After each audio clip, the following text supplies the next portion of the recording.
And hello, news fans. Good to see you. My name's Joel D. Smith, and we are here on 21 Next.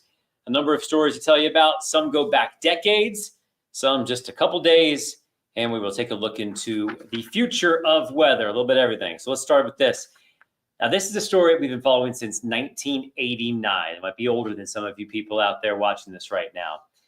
Tracey Kroh, that's a name maybe you've heard over the years. What is that? Well, she went to Halifax High. Disappeared when she was just 17 years old, and there haven't been many clues since. You see the style back there in the 80s. This is what she looked like then. Who knows what she looks like now and where she might be. They're thinking that she could be potentially in a site in Jackson Township. Now, this is a spot that's been searched before. You're seeing the aerial view here. So once again, this is Jackson Township, the Halifax area. We saw numerous police vehicles and officers in the 100 block of Mountain House Road, a property related to the missing persons case. Now, we first reported this, a witness just told us this was happening again. We went out there. Maxine Rose did a nice job of checking things out. You see that excavator right there. Some heavy equipment digging up that area, an area we've seen dug up before because of that person right there. That is Mark Warfel. He was named a suspect. He's now, I believe, in his 80s or 90s. So that's the only person that's been named as a suspect. Another person was charged with misleading police at one point, but he was named a suspect in 2022. This is a home, I believe, that is attached to him in some way. So they are looking once again at this spot. And we've been told that this excavation, that this digging, this searching will continue into tomorrow, but we're still waiting on affirmation from the police on exactly why they were there. We are just telling you the facts about why they were there before and that there was a search going on here again. You guys can take the rest from that, but we just wanted to keep you aware of what's happening in this Tracey Kroh situation as we speak. On to this. A man's been killed in Harrisburg with a brick. And according to police, this was all over a phone charger and a joke about the suspect's mother. There's the suspect right there. Not sure I'm pronouncing his name right. 22-year-old Angelo Kecharani. And apparently he's the one who called dispatch at some point, claiming someone came at him with a brick, and he retaliated with a brick on North Front Street, so, bordering the river.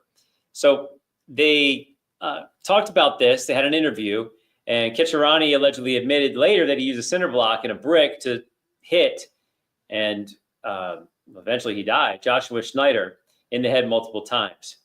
Now, Kecharani stated that he was very angry with Schneider because he made a joke about his mother and stole his phone charger.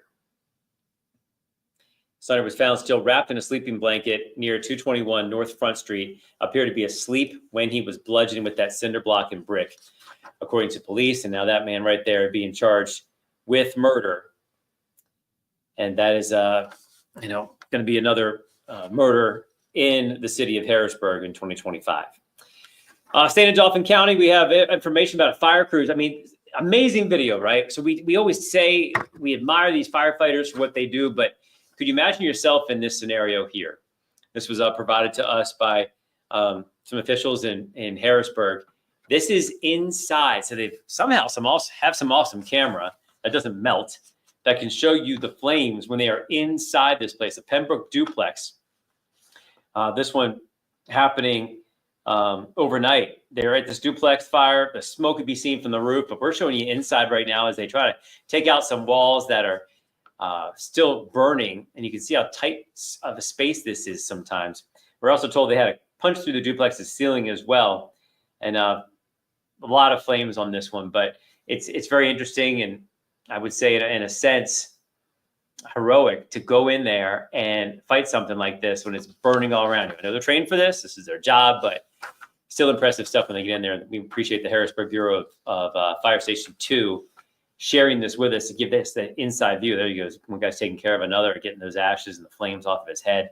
So just want to give you an inside view. Awesome video here showing you the work that these firefighters do, some of them almost every day. To Ephrata we go. Firefighters do a lot of things, right? Not just fight fires, but sometimes it's cliche, but getting a cat out of a tree. How about a cat off of a roof? That is what happened. Here, kitty, kitty, kitty, right there on the gutter. This is in Ephrata. And that cat is stuck. It's Heatherwood Drive. And apparently the family tried for a while. It kept going higher and higher. You see the bucket truck and the ladder getting up there. and apparently they were able to eventually get it. Feline friend in distress coming out. They weren't sure it was going to jump, so see him holding the blanket right there, just in case it jumped. They were ready with the blanket. I know cats have 9 lives, but you don't want to waste them if you don't have to. So luckily that the fire company was there. It's Ephrata Pioneer Fire Company. So a little bit of everything. We appreciate our firefighters.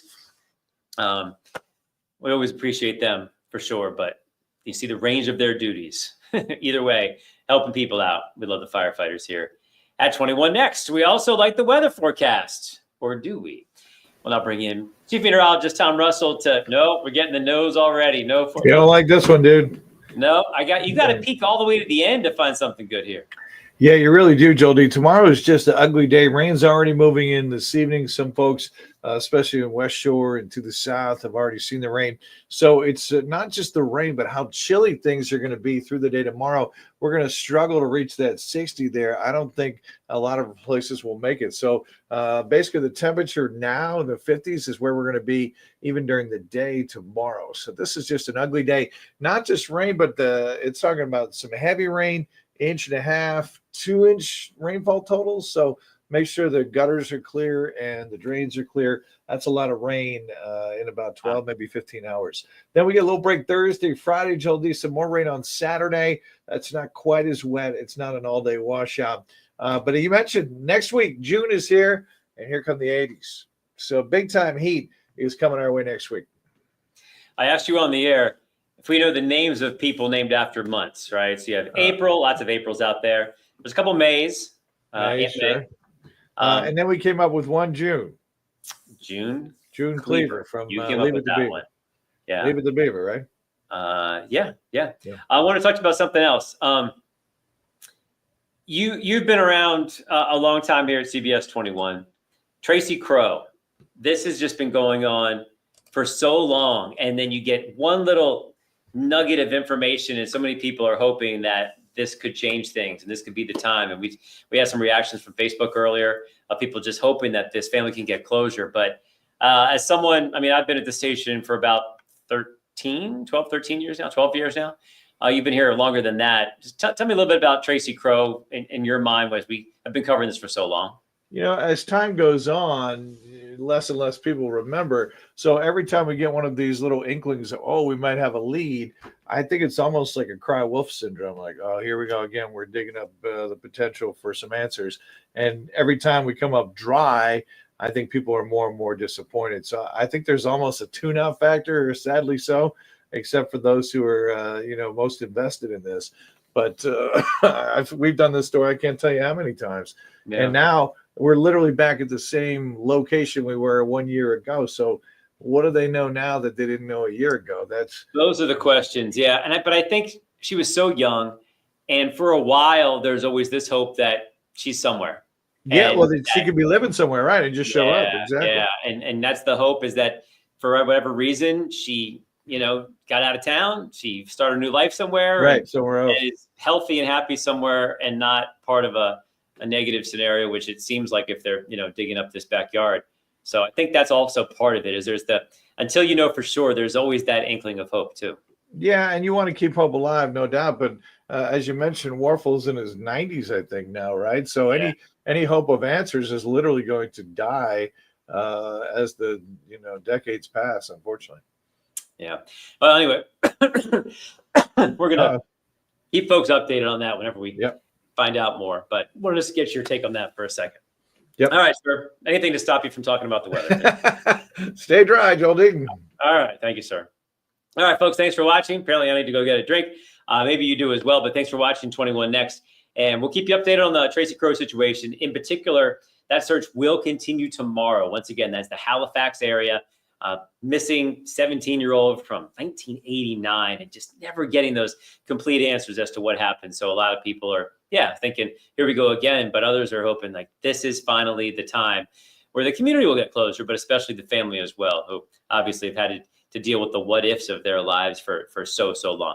Hey, if you watch this, if you enjoy it, hey, make a like, tell a friend about it. We enjoy hearing some feedback on this 21 Next as we continue to bring you the stories of the day in a different way. So for 21 Next, I'm Joel D, the place to be. We'll see you next time.